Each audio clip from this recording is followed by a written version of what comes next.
Now I request Chakrapani Garu, who is a senior IAS officer, more than, I think, 3+ decades experience in the bureaucracy and administrative system.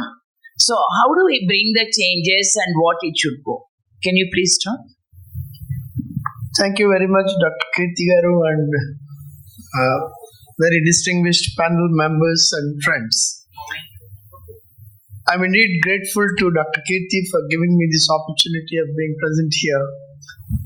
Though I do not have a very detailed exposure to the problems that Dr. Kirti has documented in her report in a very exhaustive manner, all that I would like to submit for your consideration is there are two ways of looking at this issue. One, of course, Honorable Lady Member of the Parliament, Mrs. Fauzia, has said that this is part of the story. There are larger issues relating to property, employment, equity, gender sensitization, etc. I fully agree and endorse her views, and also, as pointed out by Mr. Raja and the other members here. I would submit that it is a little surprising that the maintenance relating to women is mentioned in the CRPC. I think it should have found a place in almost every law dealing with the various welfare programs of the government. So I think probably we need to do a little bit of work, and as you know, a lot of work in this regard is to be done at the state level. The Parliament, the Government of India perhaps will come into picture a little later. That's number one. Number two, a lot of archaic procedures relating to the administration of justice delay these matters. That's why I think there is a very strong need and desire to replace these archaic provisions with some kind of a quasi-judicial administrative processes. And one of them, in a very limited manner, I would like to submit is spread as much as possible the online proceedings. See, we have today a system where very detailed affidavits are filed, counters are filed, then the hearings take place, postponed. All this, I think, should be replaced with a Zoom proceeding or an online proceeding where everything is available on record. What are we looking at in terms of documents, in terms of witness, in terms of evidence? We are looking at the written part of it, forgetting the oral submissions made by individuals. So my request would be, to the extent possible, if and when these monitoring committees are constituted, they should take up proceedings online, because we have extensive online network available in most places of this country. We have almost 2 lakh gram panchayats connected with the fiber, optic fiber. So I think it will be very, very necessary that these are replaced, these archaic, time-consuming, in a way very insensitive proceedings are replaced by online proceedings, and they're completed in a matter of time. And the composition suggested by Mr. Raja, I think, is an admirable composition, and this can be further accelerated in terms of the online proceedings. A lot of online proceedings do take place in criminal law, economic offences. Most of the economic offences today in Europe are online. So I think it should be possible for the family courts as and when they are set up. The second thing is, these monitoring committees or whatever committee you have, or already Lok Adalats are there, they need to be proactive. If there is a declaration by a court or a judgment given by a court, it should be the responsibility of the committee to prepare the data and take it up in a proactive manner till a complaint comes. There is no need for any person to make a complaint. I think it should be possible if you have enough of these committees. I'm sure we have a lot of these judicial officers, retired persons, activists, etc., who can constitute these. If it is an online proceeding, he or she could be, the committee could be anywhere. And it should be their responsibility to proactively collect the data from one server, that is the court server, to another, take up and see whether this particular person is getting the maintenance or not.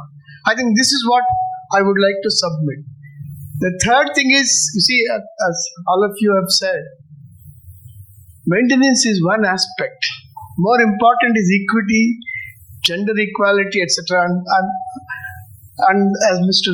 Kesineni Srinivas has said, it is Mr. N.T. Ramarao who brought for the first time reservation of jobs for women sometime in 85-86. I was Deputy Secretary to N.T. Ramarao.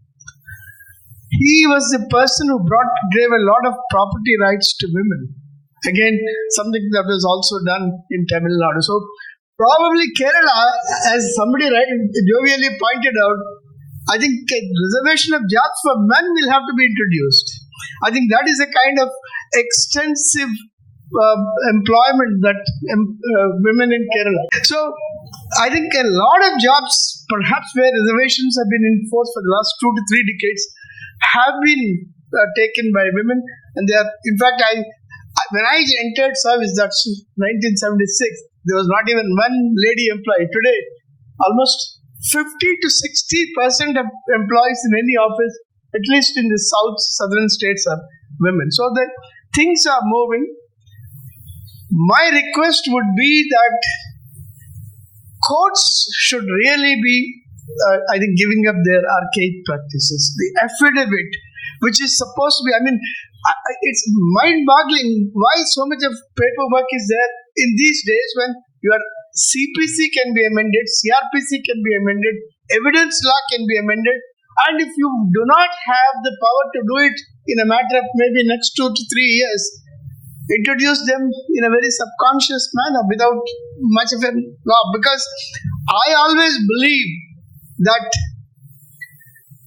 anything which is not explicitly banned by law can be done by local committees. I always used to say that if it is not explicitly banned, I think it should be done by local committees. Even the criminals are being given the courtesy of being produced through video conferencing. Why don't we allow the women who can work at a place, get into some place where there is a Zoom facility available, participate in the proceedings? So the court can be notified. In fact, the monitoring committees can sit at the places where they want, and then they can monitor. So I have mentioned these few details because, as most of you have said, we are being governed by archaic, not only laws, perhaps there is a department in Government of India which is charged with the responsibility of identifying and removing those laws which are no longer required. I would also submit, maybe my friend from Maharashtra may not like it, the lawyers should be banned from this proceeding. The lawyers, in fact, there are some laws where the presence of the lawyer is dispensed with. A lot of civil activists or their employees can argue their own grievance. Employees can go to the tribunal and make his or her representation. So similarly, when you have the individual who is directly approaching the forum, the facility of audio-visual facilities are available. Where is the need for a lawyer? There is no great law involved. And particularly when a proceeding is already given by a court. Particularly in those situations where proceedings are available, for executing the proceeding, you need another execution petition. I think this is a ridiculous situation. Once a proceeding is issued, it should automatically go into the execution mode. That's all. Why should an individual file an execution petition? I don't understand, as a common man, the logic for a further execution petition where a court has given a decision.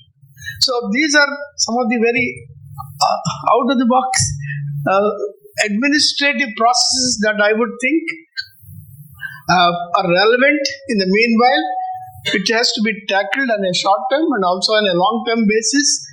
There are enormous possibilities given the onset of technology, emergence of technology. Let me also tell you that the incidence of domestic violence has increased enormously because of liquor consumption.